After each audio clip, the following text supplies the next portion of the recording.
Have you ever felt like your world is crumbling around you? Like the ground beneath your feet has vanished, and every step you take feels uncertain and painful? If you're going through a divorce right now, you're probably nodding your head. The truth is, divorce doesn't just split papers in a courtroom, it splits hearts, dreams, and identities.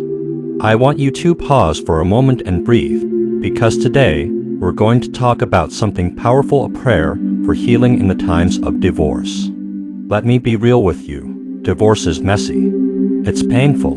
It's confusing. And worse, sometimes, it feels like God has forgotten you in the middle of all that chaos. But here's the thing, He hasn't. In fact, He's right there with you, even when it feels like the silence is deafening. So, if you're watching this and feeling broken, know this: God specializes in restoration. Let's start with the words of Psalm 30:18. The Lord is close to the brokenhearted and saves those who are crushed in spirit. Man, if that doesn't sound like a lifeline, I don't know what does. When your marriage ends, your identity often feels like it's been shaken. You wake up and suddenly ask yourself, who am I now? And you know what? That's completely normal. But here's the beautiful part: your identity is not defined by a relationship status. You are God's child, cherished and deeply loved, no matter what. Now, I'm not going to sugarcoat this. Healing doesn't happen overnight. It doesn't happen in one prayer or in a single tear. Healing is a journey, sometimes slow, sometimes messy, but every step you take brings you closer to peace. So let's pray together, not as some ritual, but as a heartfelt conversation. Because God doesn't want perfection, He wants honesty. Out of redemption, I come to you today, carrying the heavy weight of heartbreak and confusion. My soul is tired, my spirit is weary, and my heart aches from the pain of divorce.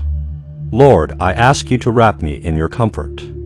Heal the broken places within me that feel beyond repair. Teach me to trust you, even when the future looks unclear. Let your peace, which surpasses all understanding, guard my heart and mind in Christ Jesus. Amen. Feels powerful, doesn't it? That's the kind of honest prayer that brings real healing. But here's a thought: healing also means learning to forgive. Not because the other person deserves it, but because you deserve peace. Forgiveness doesn't mean forgetting what happened or pretending it didn't hurt. It means you're choosing freedom over bitterness. Imagine carrying a backpack full of stones, each one labeled with anger, regret, pain. It's heavy, yes, but oh, the relief when you do. And speaking of relief, don't forget to lean on community. Isolation makes the healing process feel even lonelier. Talk to someone, a friend, a pastor, a counselor, because sharing your story helps lift the burden. Also, don't underestimate the power of small steps. Maybe today, it's just getting out of bed. Tomorrow, it's reading a verse from the Bible. And the next day, it's praying. Even if your words feel clumsy. Here's one last thing I want you to remember: your story is not over. This chapter is painful, yes, but it doesn't define the whole book. God is still writing your story, and His pen is full of grace. If this message spoke to you today, I encourage you to take a moment to subscribe so we can walk this journey together. Don't let this video be just another click, let it be a step toward your healing. You're not alone in this. Let God's healing love carry you through. Keep praying, keep believing, and keep moving forward, because the best is yet to come.